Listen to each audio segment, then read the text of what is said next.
The Lord be with you. And with your spirit. This is the reading of the Holy Gospel according to Luke. Glory to you, O Lord. Tax collectors and sinners were all gathering around Jesus to hear him, at which the Pharisees and the scribes murmured, "This man welcomes sinners and eats with them." Then Jesus addressed this parable to the Pharisees and the scribes. He said, "A man had 2 sons. The younger of them said to his father, 'Father, give me the share of the estate that's coming to me.'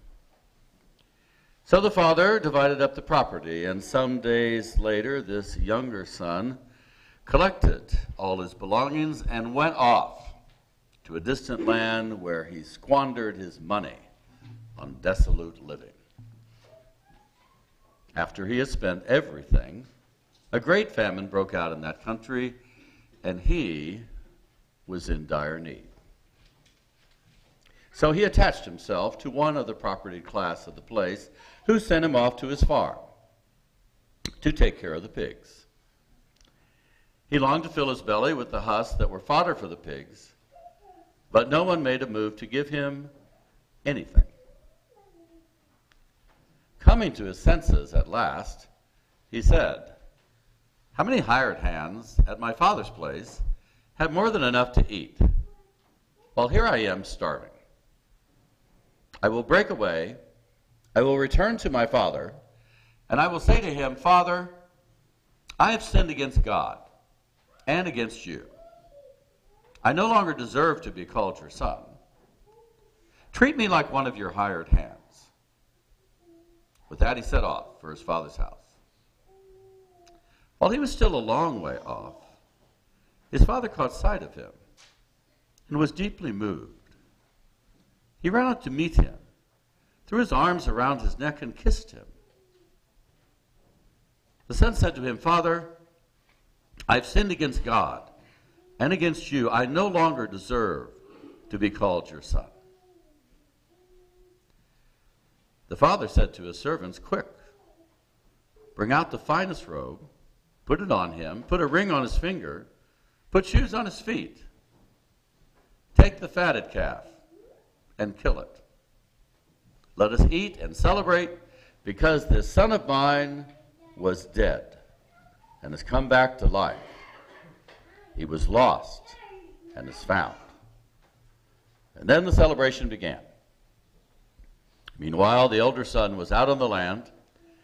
As he neared the house on his way home, he heard the sound of music and dancing. He called one of the servants and asked him the reason for the dancing and the music. And the servant answered, 'Your brother is home, and your father has killed the fatted calf, because he has him back in good health.' The son grew angry at this and would not go in.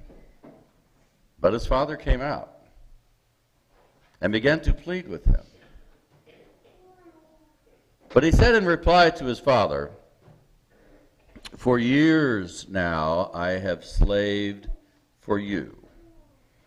I have never disobeyed one of your orders. Yet you never gave me so much as a kid goat to celebrate with my friends.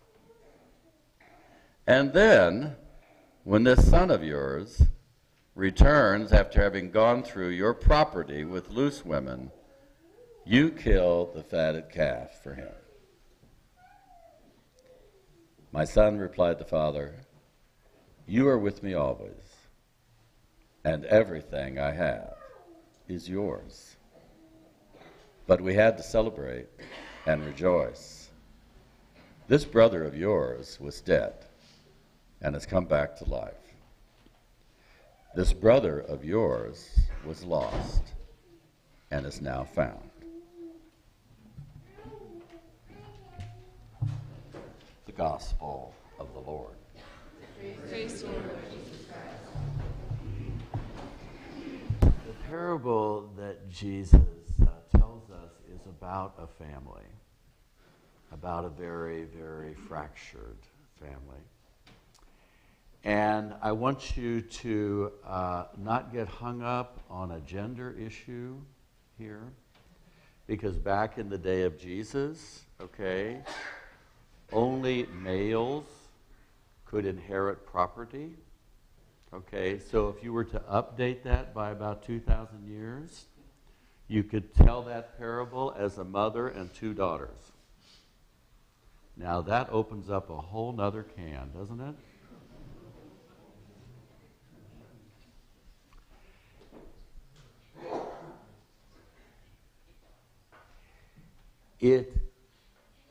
It gives us a very vivid visual, to me anyway, of what Paul is addressing in that second reading when he says that each and every one of us, not only the ones who wear the robes, but each and every one of us share in that ministry of reconciliation.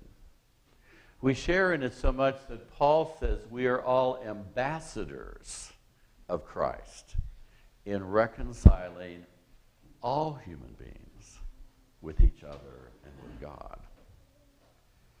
Now, that's a pretty huge vocation, would you say? I mean, that is like overwhelming. And from my limited experience, which is granted very limited, not only to my lifetime, but certainly to my abilities, the ministry of reconciliation is difficult at best. Amen? I got close to the bone there, didn't I? It's difficult at best. Not easy to do. And the story acknowledges that.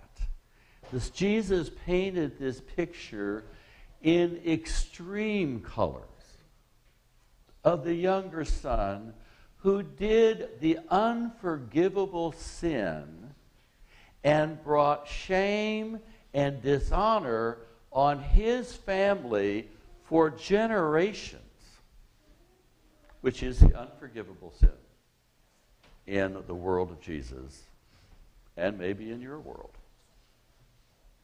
That is not to be forgiven, not to be overlooked. That is to hang over your head for your whole lifetime, which was why the older brother would not go in and celebrate his younger brother's return.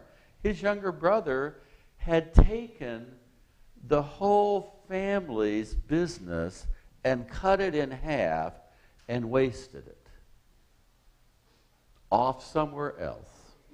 And he should have stayed off somewhere else and died somewhere else. And then we could maybe recoup some of our honor and some of our business. But he had to come back. So here he is, knowing he will only inherit what is left to hand on to his children and his children's children. And so his anger is, I could just feel the scribes and the Pharisees listening to this story and rooting for the older brother. Amen? Because that's who they identified with. You know? And here's the tax collectors and sinners whom Jesus was teaching and eating with them, and they're going like, we're over here with the younger brother, and yeah, we've committed the unforgivable sins. But of course, the whole story is about the father, or you can put in the mother, who is, it's not about the property.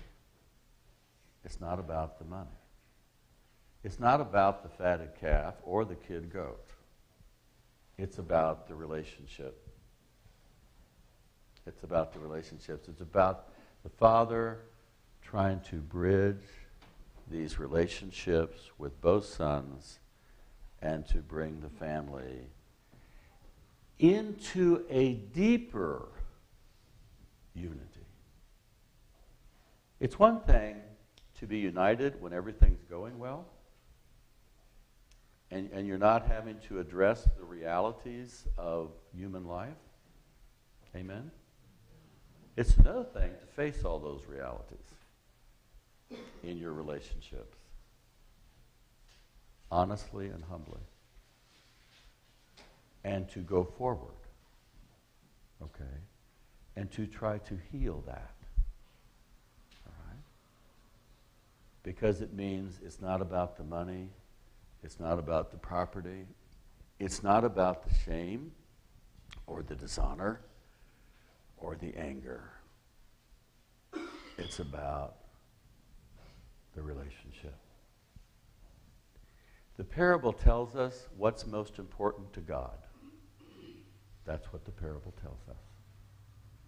And that's very important for us to remember when we experience the sacrament, and certainly absolutely vital to remember when we are called to exercise that ministry of reconciliation far beyond these walls.